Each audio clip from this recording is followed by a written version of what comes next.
కార్తీక పురాణం 4వ అధ్యాయం. ఈరోజు ఈ కథను వింటే చాలు శివ సాన్నిధ్యం లభిస్తుంది, కుబేరులుగా మారిపోతారు. ఆ విధముగా వశిష్ఠుడు కార్తీక మాస వ్రతం యొక్క మహిమ వల్ల బ్రహ్మ రాక్షస జన్మ నుండి కూడా విముక్తి పొందెనని చెప్తూ ఉండగా జనకుడు, మహాతపస్వి, తమరు తెలియజేయు ఇతిహాసములు వినిన కొలది తనివి తీరకున్నది. కార్తీక మాసంలో ముఖ్యంగా ఏమేమి చేయవలెనో, ఎవరినుద్దేశించి పూజ చెయ్యాలో వివరింపుడు అని కోరగా వశిష్ఠుల వారు ఇట్లు చెప్పసాగిరి. జనక, కార్తీక మాసమందు సర్వ సత్కార్యములను చేయవచ్చును. దీపారాధన అతి ముఖ్యము. దీని వలన మిగుల ఫలము పొందవచ్చును. శివ కేశవుల ప్రీత్యార్థము శివాలయమందు గాని విష్ణు ఆలయమందు గాని దీపారాధన చేయవచ్చును.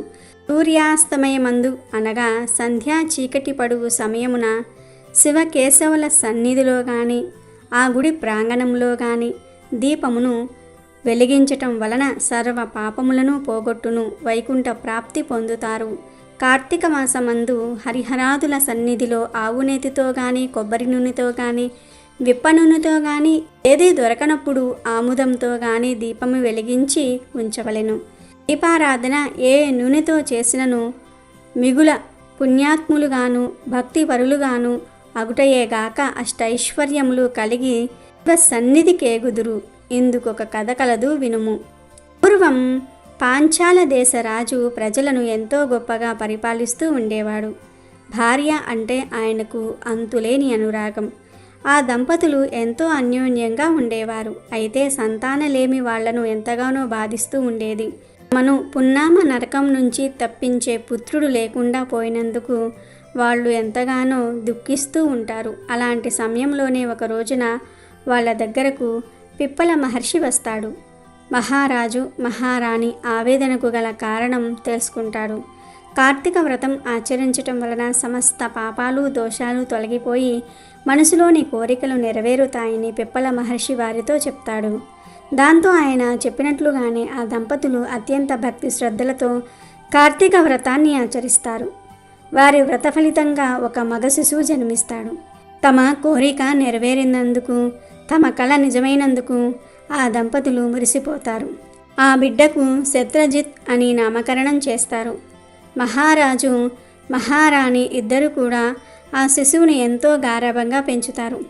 సంపదలకు కొదవ లేకుండా పోవటంతో శత్రజిత్ ఏ లోటు తెలియకుండా ఎదుగుతాడు. యవ్వనంలోనికి అడుగు పెడతాడు. తల్లిదండ్రులు చేసిన గారం అంతులేని సంపదలు, యవ్వన గర్వం కారణంగా ఆయన విచ్చలవిడిగా ప్రవర్తిస్తూ ఉంటాడు. సుఖాల వైపుగా ఆయన మనసు పరుగులు తీయటంతో పరస్త్రీ వ్యామోహానికి లోనవుతాడు. శత్రజిత్ ప్రవర్తన భయాన్ని కలిగించేలా ఉండటం వలన ఆయనకు మంచి చెప్పే ప్రయత్నం కూడా ఎవరూ చేయలేకపోతారు.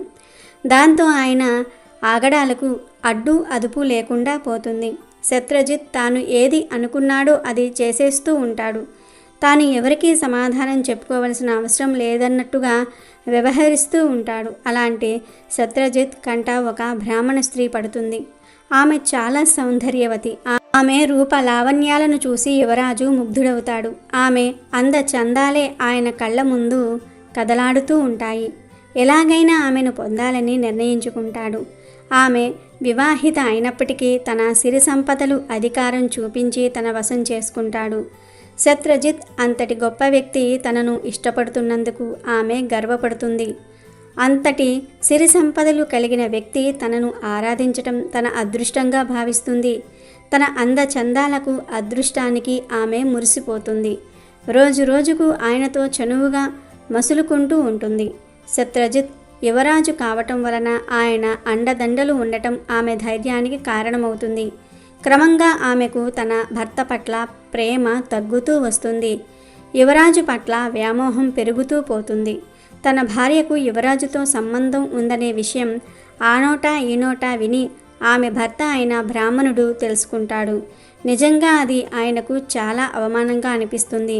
నలుగురిలో తలెత్తుకోలేకపోతూ ఉంటాడు. నిప్పులేనిదే పొగరాదని తెలిసినప్పటికీ తన కళ్ళతో చూసిన తరువాతనే ఒక నిర్ణయానికి రావాలని భావిస్తాడు. తన అనుమానం నిజమేనని తెలియటంతో ఆ ఇద్దరిని అంతమొందించాలని నిర్ణయానికి వస్తాడు. అందుకు తగిన సమయం కోసం ఆయన ఎదురు చూస్తూ ఉంటాడు. ఆ రోజున కార్తీక పౌర్ణమి, పైగా సోమవారం. ఆ రాత్రి ఊరికి దూరంగా ఉన్న శిథిలమైనటువంటి శివాలయాల్లో కలుసుకోవాలని శత్రుజిత్ ఆమె నిర్ణయం తీసుకుంటారు. తమను ఎవ్వరూ చూడటం లేదనే నిర్ధారణకు వచ్చిన తర్వాత ఎవరి ఇళ్లలో నుంచి వారు బయలుదేరుతారు. శిథిలమైన శివాలయం దగ్గరకు చేరుకుంటారు.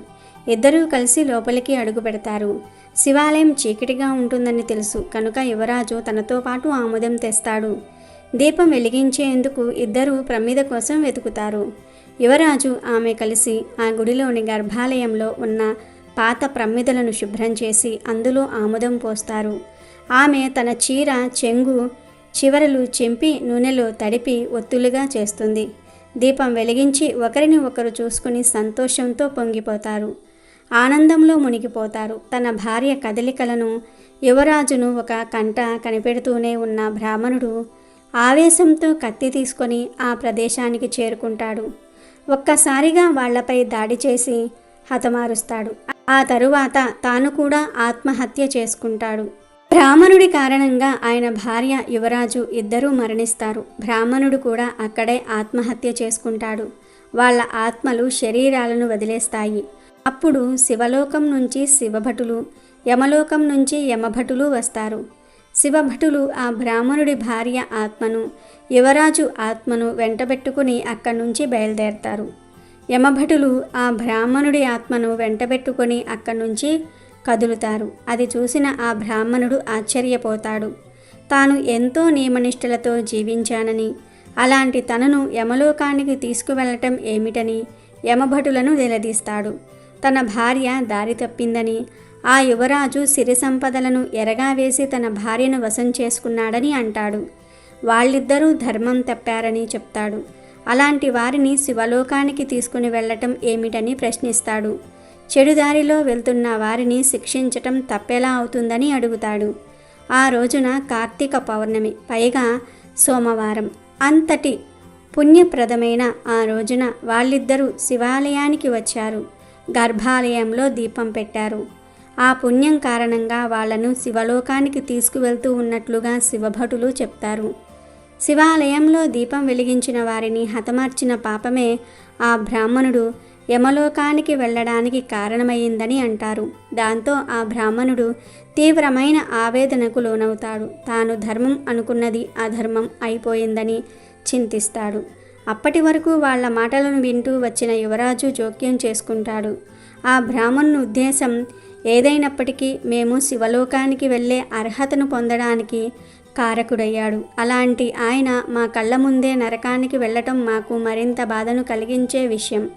అందువలన ఆయనను కూడా శివలోకానికి తీసుకువెళ్లే మార్గమేదైనా ఉంటే చెప్పండి అని కోరతాడు.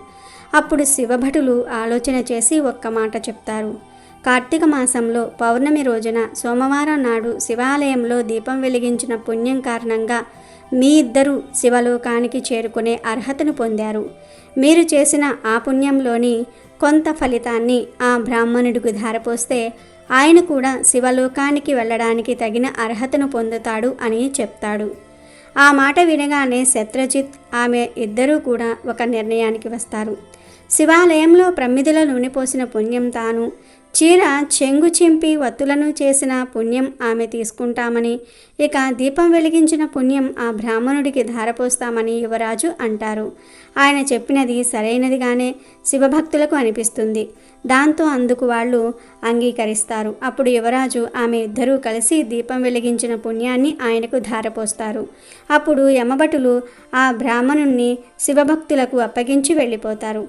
అలా ఆ ముగ్గురు కూడా శివలోకానికి చేరుకుంటారు. కాబట్టి రాజా, కార్తీక మాసంలో ఆలయంలో దీపం వెలిగించటం వలన ఎలాంటి విశేషమైన ఫలితం కలుగుతుందో విన్నావు కదా. కార్తీకంలో సాయంత్రం వేళ శివాలయంలో కానీ విష్ణు ఆలయంలో కానీ తప్పకుండా దీపాన్ని వెలిగించాలి. అలా దీపారాధన చేయటం వలన కలిగే పుణ్యం సమస్త పాపరాశిని భస్మం చేస్తుంది. పుణ్యరాశిని పెంచేసి ఉత్తమ లోకాలకు మార్గాన్ని చూపిస్తుంది. అందువలన కార్తీకంలో గుడిలో దీపం వెలిగించటం మర్చిపోవద్దు అని సెలవిస్తాడు. ఇదే స్కాంద పురాణంలోని వశిష్ఠ మహర్షి చెప్పిన కార్తీక మహత్యంలోని 4వ అధ్యాయం సమాప్తం.